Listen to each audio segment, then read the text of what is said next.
Dans la première vidéo, nous avons découvert les espaces vectoriels à partir de leur définition intrinsèque, sans repères ni coordonnées, en les reliant à la géométrie euclidienne ainsi qu'à la notion de structure. Aujourd'hui, nous allons franchir une nouvelle étape, une étape essentielle, comment passer de cette abstraction à quelque chose de concret, mesurable et calculable. Ainsi, nous allons voir de quelle façon, à partir de la structure vectorielle seule, il est possible d'introduire des notions de longueur, d'angle et de distance. Dans ce but, notre espace doit être enrichi et c'est là qu'entrent en scène les espaces pré-hilbertiens ainsi que le produit scalaire. Ce produit n'est pas uniquement une opération, il encode une mesure, une géométrie et une façon de regarder l'espace. Notons que selon ce que l'on veut modéliser, en physique, en analyse ou en relativité, un produit scalaire différent devra être choisi, soit euclidien, soit hermitien, ou encore celui de l'espace de Minkowski. Désormais, je vais vous montrer comment cette approche modulaire permet de passer des concepts abstraits à une géométrie riche et adaptable, tout en gardant un fil conducteur simple, mesurer et comparer des vecteurs, mais toujours avec rigueur. Donc passons à la partie 1, de l'intrinsèque aux coordonnées. Comme nous l'avons bien vu dans la vidéo précédente, un espace vectoriel est tout d'abord une structure abstraite. Des vecteurs, une addition, une multiplication par un scalaire. Il n'a pas besoin de coordonnées ni de repères. Il représente un cadre purement algébrique. Mais pour effectuer des calculs concrets ou pour visualiser des objets, nous avons besoin de représenter les vecteurs par des coordonnées, ce qui se fait en choisissant une base. Nous entendons par base un ensemble de vecteurs linéairement indépendants permettant d'exprimer tout vecteur de l'espace comme une combinaison linéaire unique de ces vecteurs. Dès lors que nous avons une base, tout vecteur s'écrit sous la forme d'un n-uplet de scalaires qui sont ses coordonnées dans cette base. Par exemple, dans R2, un vecteur peut s'écrire 3 moins 1, ce qui signifie 3 fois le premier vecteur de la base, moins une fois le second. Mais précisons qu'il est essentiel de se souvenir que ces coordonnées dépendent du choix de la base. En effet, si on change de base, les coordonnées du vecteur changent, pourtant le vecteur lui-même ne change pas. C'est comme modifier l'angle de vue pour regarder un objet. Ce dernier ne bouge pas, mais sa projection dans notre champ de vision, oui. Pourquoi est-ce tellement important ? Parce que cela montre que les coordonnées ne sont qu'une manière de décrire un objet géométrique, mais ne le définissent pas en soi. Le vecteur est une entité géométrique intrinsèque et les coordonnées sont relatives à un cadre choisi. Maintenant que nous savons de quelle manière représenter un vecteur dans une base, des questions demeurent. Que signifie sa taille, sa direction, et comment mesurer la distance entre deux vecteurs ? Pour répondre à cela, nous devons enrichir la structure de notre espace vectoriel, et c'est ce que nous allons faire en introduisant les espaces pré-hilbertiens. Partie 2. Espace pré-hilbertien et produit scalaire. Pour mesurer un vecteur, il nous faut plus qu'une base. Nous avons besoin d'une métrique, une façon de définir la notion de longueur et de distance. C'est exactement ce que permet le produit scalaire. Ainsi, on appelle espace pré-hilbertien un espace vectoriel, réel ou complexe, muni d'un produit scalaire respectant certaines propriétés que nous allons étudier, mais sans exiger la complétude, ce qui distingue un espace pré-hilbertien d'un espace de Hilbert. Un produit scalaire est une application qui a deux vecteurs U et V associés à un scalaire noté chevron UV. Ce produit n'est pas arbitraire puisqu'il doit satisfaire plusieurs propriétés fondamentales. La linéarité des arguments, la symétrie ou conjugaison symétrique dans le cas complexe, et enfin la positivité définie. Produit scalaire de U par lui-même doit être supérieur à 0, avec égalité si et seulement si U est égal à 0.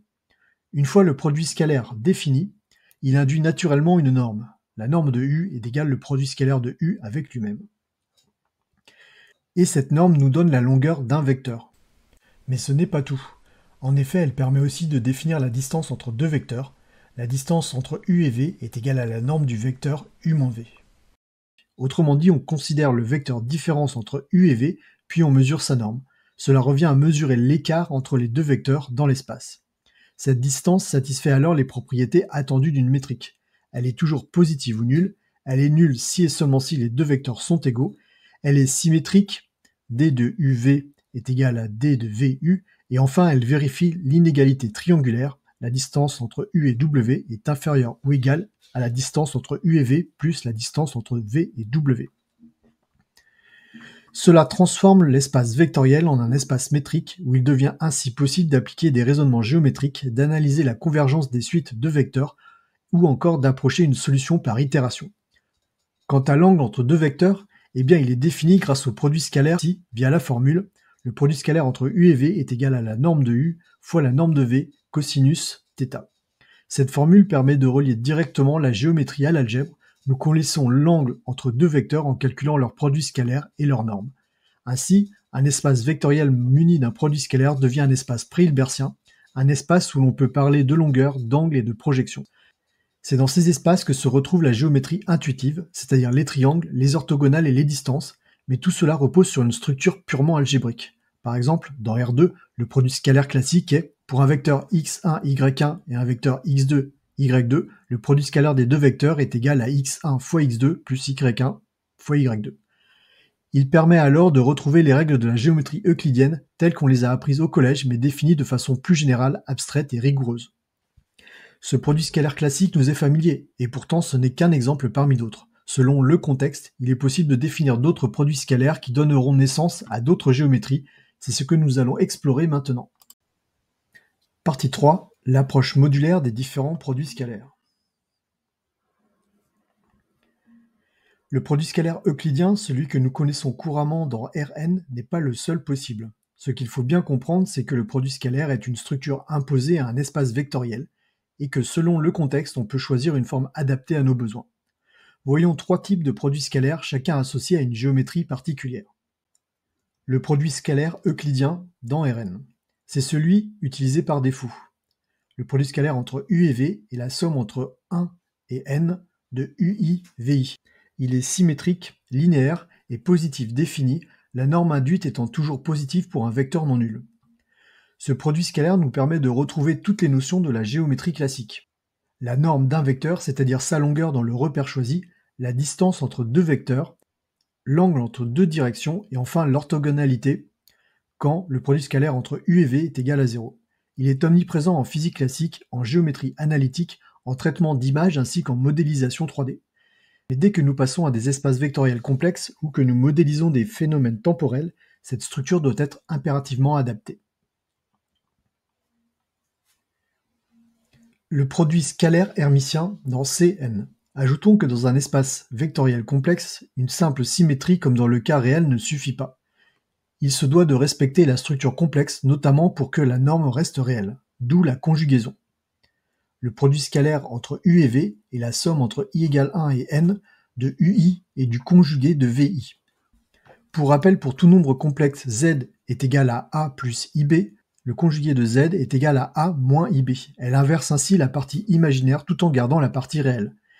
Elle est une opération essentielle en algèbre complexe car le produit entre z et sa conjuguée correspond à la norme de z au carré et donc appartient à R+. Cette conjugaison dans le second ou le premier, selon la convention terme du produit scalaire, assure que le produit scalaire de U avec lui-même est toujours positif. Autrement dit, les composantes de U sont complexes, le produit scalaire d'un vecteur avec lui-même est réel et positif. Sans la conjugaison, nous pourrions obtenir des résultats complexes ou même négatifs, ce qui serait incohérent avec la notion de norme. De plus, la conjugaison donne naissance à la symétrie hermitienne, indispensable dans les espaces complexes. Cette dernière remplace la symétrie réelle qu'on trouve dans les espaces réels. Ce produit scalaire est ainsi désigné par le terme d'hermitien. Il vérifie aussi la linéarité dans un argument et la positivité définie. Il est uniquement nul si U est égal à 0. C'est bien un produit scalaire, mais pas un produit scalaire euclidien au sens strict. Attention, pour des vecteurs quelconques, le produit scalaire peut être un nombre complexe. Comme dans le cas réel, le produit hermitien mesure à quel point deux vecteurs pointent dans la même direction, mais avec une nuance. Cette direction est définie dans un espace complexe où la notion de rotation inclut les phases complexes, multiplication par EIθ. Ainsi, la valeur du produit scalaire entre U et V est complexe et encode la quantité de projection de U sur V et l'écart de phase entre eux via l'argument complexe. Ce produit est fondamental en physique quantique, les vecteurs d'état y sont complexes et les probabilités y sont calculées à partir du module carré de ces produits scalaires. Il est aussi essentiel en traitement du signal et en analyse harmonique. Le produit scalaire de Minkowski, pseudo-produit scalaire. Enfin, dans un cadre relativiste, l'espace-temps a une structure différente. Nous ne pouvons plus supposer que toutes les directions sont équivalentes puisque le temps et l'espace n'ont pas le même statut. De ce fait, l'invariant n'est plus le résultat du produit scalaire euclidien classique vu précédemment, un moins devant les composantes temporelles est désormais présent. Si nous utilisions le produit scalaire classique, nous devrions à chaque fois recalculer cette valeur lors d'un changement de repère, ce qui est fréquent dans ce cas-là. En effet, lorsqu'un référentiel a une vitesse différente d'un autre repère, un changement de repère doit être fait. Ce nouvel invariant entraîne donc l'introduction d'un produit scalaire pseudo-euclidien. Cette forme n'est pas définie positif, en effet le produit scalaire d'un vecteur avec lui-même est soit négatif, soit nul ou soit positif. Cela ne donne pas alors une norme, mais une pseudo-norme, reflétant la structure causale de l'espace-temps. Les vecteurs peuvent être classés selon cette pseudo-norme, ceux de type temps où le résultat du produit scalaire est négatif, ceux de type espace où il est positif, et enfin ceux de type lumière pour lequel il est nul. Ce produit scalaire conserve un invariant fondamental qui correspond à l'intervalle spatio-temporel entre deux événements. Il est le même pour tous les observateurs inertiels, malgré la différence dans leur mesure de temps et d'espace. Cela fait de cet espace un outil central en relativité restreinte, en géométrie lorentzienne et en cosmologie. Ces trois exemples montrent à quel point le produit scalaire est modulaire. Nous choisissons celui qui convient à la géométrie, à la physique ou à l'analyse que nous voulons décrire. Le produit scalaire devient alors bien plus qu'une simple opération, c'est un outil de modélisation, un langage géométrique et un principe de mesure adapté à l'espace que nous construisons. Il définit ainsi ce que signifie comparer dans un cadre donné. La richesse des produits scalaires ne se limite pas à leur diversité, elle repose aussi sur leur modularité. En clair, le produit scalaire est un choix, une structure supplémentaire que nous ajoutons à un espace vectoriel, dans le but de lui donner une géométrie adaptée à un besoin précis. Nous n'allons pas entrer dans les détails, mais plutôt décrire rapidement plusieurs raisons qui rendent cette approche modulaire. Tout d'abord, l'adaptabilité à une réalité modélisée. Chaque contexte mathématique ou physique impose ses propres contraintes. En géométrie euclidienne, on suppose que toutes les directions sont équivalentes. En relativité, le temps et l'espace doivent être distingués. Et pour finir, en physique quantique, les vecteurs sont complexes et leurs mesures doivent respecter obligatoirement des symétries spécifiques. La liberté de définir un produit scalaire adapté contribue à être au plus proche de la structure du monde que l'on modélise. Reproductibilité d'une même logique dans des cadres différents. Malgré leurs différences, tous les produits scalaires partagent des propriétés fondamentales. En effet, ils offrent la possibilité de définir des normes, des distances, des angles et des projections. Autrement dit, nous pouvons déployer la même logique géométrique dans des espaces très différents, simplement en changeant de produit scalaire. Cette unité de langage mathématique est précieuse pour l'analyse, la physique, l'informatique, etc. Invariance et changement de base. Le produit scalaire permet de définir des invariants, c'est-à-dire des quantités qui ne sont pas modifiées lorsque nous changeons de base, de repère ou de coordonnées. C'est essentiel et cela a pour conséquence que certaines propriétés géométriques sont intrinsèques puisqu'elles ne dépendent pas du point de vue. Le produit scalaire est ainsi la clé de la géométrie objective. Application en informatique, en données, en apprentissage automatique. Dans les espaces de grande dimension, les produits scalaires sont omniprésents. En machine learning, ils servent à définir des kernels, ou cœurs, qui adaptent la notion de similarité entre objets. En traitement du signal, ils permettent la corrélation, la projection et la compression. Analyse de Fourier, ondelettes, et enfin, en analyse de données, ils offrent la possibilité de créer des métriques pertinentes selon les données traitées. Et enfin, même structure, nouveau résultat. Une fois un produit scalaire choisi, on peut appliquer une boîte à outils universelle. L'inégalité de Cauchy-Schwarz, l'orthogonalité, la décomposition de Gram-Schmidt, les projections, les moindres carrés et l'analyse spectrale. Tout cela devient possible quelle que soit la nature du produit scalaire, tant qu'il vérifie les propriétés de base. La modularité du produit scalaire est une force conceptuelle. Cette dernière contribue à unifier des domaines variés sous une même structure, tout en gardant la liberté d'adapter notre outil à notre modèle. En somme, le produit scalaire est un langage géométrique adaptatif, ainsi il transforme les espaces vectoriels abstraits en espaces où nous pouvons réellement mesurer, comparer, décomposer et enfin optimiser. Et c'est ce qui en fait un pilier central des mathématiques modernes. En conclusion, nous sommes partis d'une structure minimaliste, l'espace vectoriel qui correspond à un cadre algébrique pur, sans coordonnées, sans métrique et sans géométrie. Progressivement, nous y avons ajouté des couches de structure pour rendre cet espace mesurable. En choisissant une base, nous avons introduit les coordonnées. En introduisant un produit scalaire, nous avons défini des longueurs, des distances, des angles ainsi que des projections. Et surtout, nous avons vu que cette structure est modulaire puisqu'il n'existe pas un seul produit scalaire, mais plusieurs, ces derniers étant adaptés à différents contextes. Euclidien pour la géométrie classique, hermitien pour les espaces complexes, et de Minkowski pour la relativité. Le produit scalaire devient alors un langage géométrique, un outil fondamental pour enrichir un espace vectoriel avec une notion de structure et d'invariance, tout en laissant la liberté d'adapter la géométrie à notre besoin. Dans la prochaine vidéo, nous aborderons le concept d'application linéaire.